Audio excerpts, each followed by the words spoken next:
Hey YouTube, this is Nashtaters. Welcome back to another episode of War of Divisions. Today is Tuesday, and as everyone knows, Wednesday is Happy Wednesday, where they give us brand new events, brand new free items, and brand new things in general. So Tuesday, generally speaking, is pretty stagnant, as I always said before.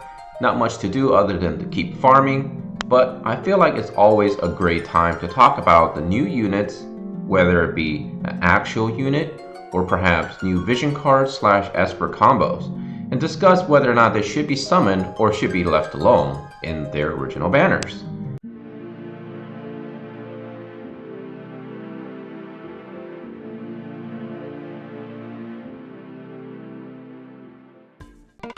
In anticipation of Wednesday's new release of the Esper / vision card combo Titan, also known as Raging Earth, I want to talk about whether or not he should be left alone or should he join your roster. Obviously, he's going to be of your quality, and is he going to be good enough? And the answer is, I think, absolutely so. First and foremost, piercing has been something that we don't really pay attention too much of, right?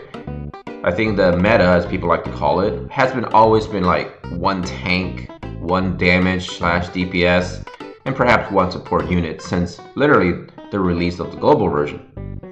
And since then, I've noticed that I've still pretty much seen that combo quite a bit. One tank, sort of one healer, and then one damager. Although over the Japanese server, many folks perhaps shifted to non-tanking. And I think that's partially due to the fact that piercing is actually legitimate now over there. We don't have too many ways to protect ourselves against that.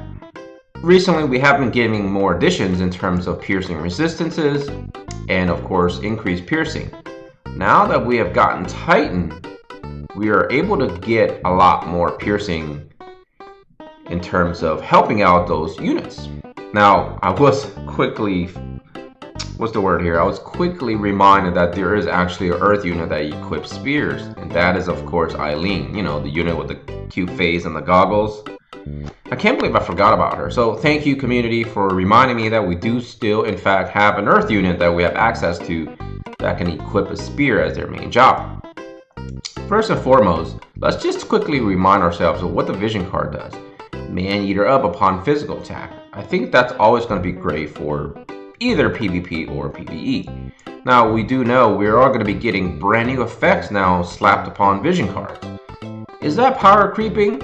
Maybe. It really depends on how bad of it is. And then, of course, the bestow effect is physical attack. So very synergistic card. However, it is of your quality, and the majority of us would not be able to utilize its full potential at level 99. That being said, though, it's still good to have this card because anytime you stumble upon a man-eater card, it's going to be really good for you to use. I'm not exactly sure if that stacks with Odin in terms of the bestow effect, but that remains to be seen. Also, do you remember how TMRs from your quality units all give some sort of activation abilities, therefore making them pretty much the best TMRs in the game? Is this going to be a trend we're going to be seeing in the future? Bestowed effects in terms of activation on the cards themselves. I think it goes without saying they have to add these things in order to further the game, because most likely they're going to be introducing new and harder content which we must conquer, and giving us extra abilities to use during combat is always going to be a good idea. I think the companies are doing a really good job in terms of balance. So personally, I don't feel like this is something that can really break the game. Now let's talk about the actual Esper himself. Now, I did some research this time. One thing I learned is he is actually ranked the best in terms of giving your units piercing additional attack. So therefore, if you're really heavy in using lagoons, what am I saying? Lagoons, not blue lagoons, dragoons.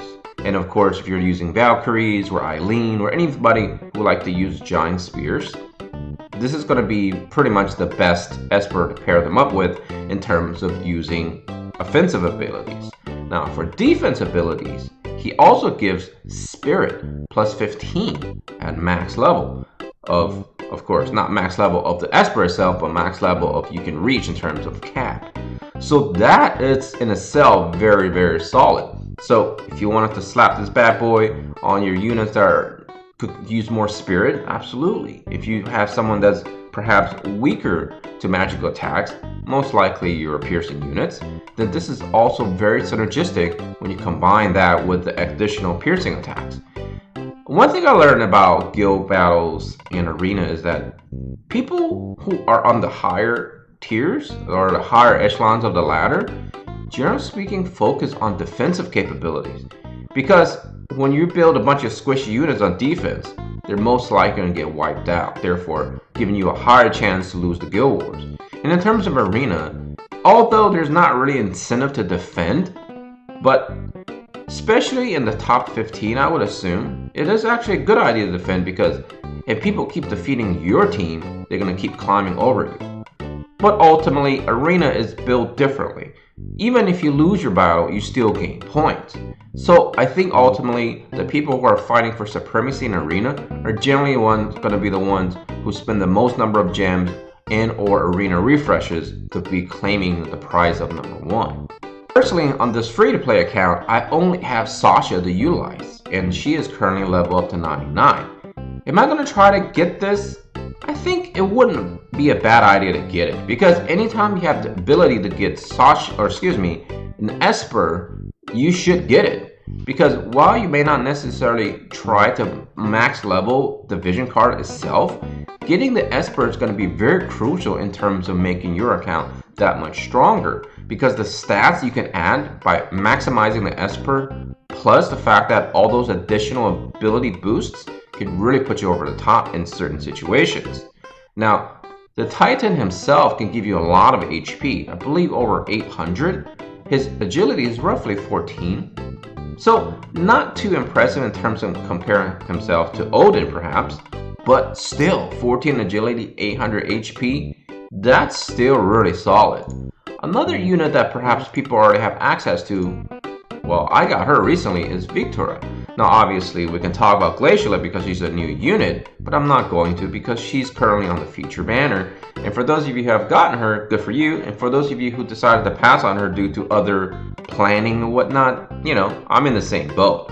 But I do have Victoria, so I think I can build her. And plus they're giving us the Ice Lance, so I can get that, get her equipped, slap that Esper bad boy on her, and I think she'll be good to go. So having 2 units already that's of piercing quality, I think I'm pretty good in terms of trying to progress towards the future of this game. Now in the future, of course, the true quote-unquote finishing touches of the piercing meta will be Rosa and Kain from Final Fantasy IV. My guess is it'll probably be around here in Thanksgiving and or Christmas. So that will top off all the piercing units we have, and you're gonna have pretty much a wide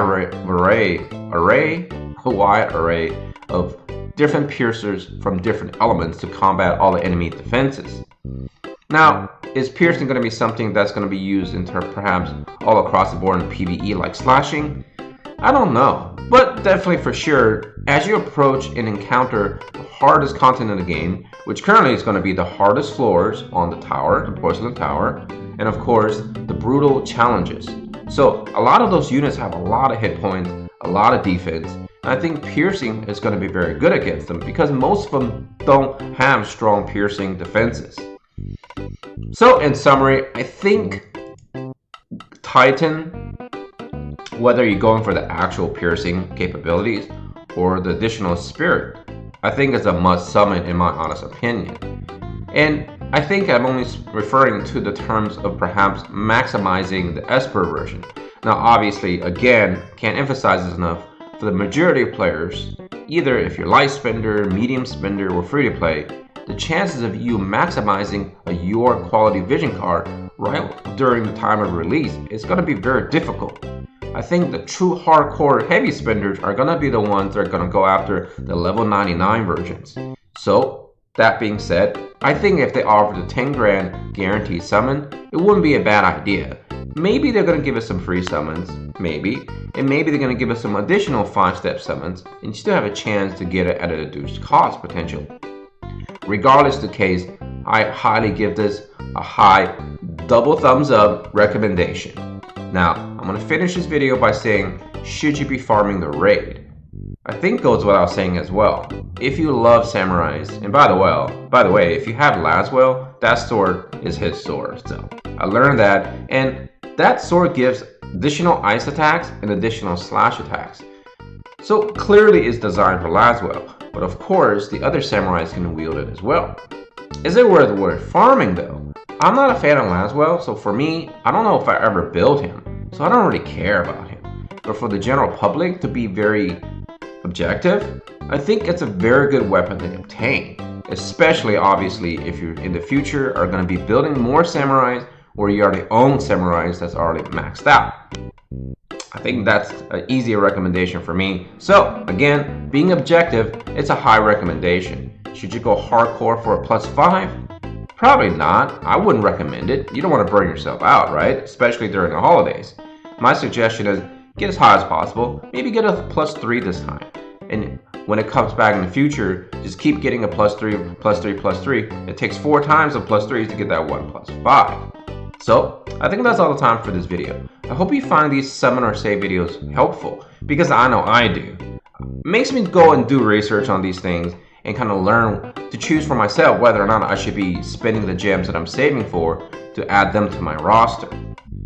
I want to thank you all for the continued support, and if you're brand new to the channel, please hit the subscribe button to really help this channel grow to 1,000 as soon as possible. As always, take care of yourself and all your loved ones. Nashtaters and his family out of here, and don't forget, time is your most valuable resource. Spend it wisely.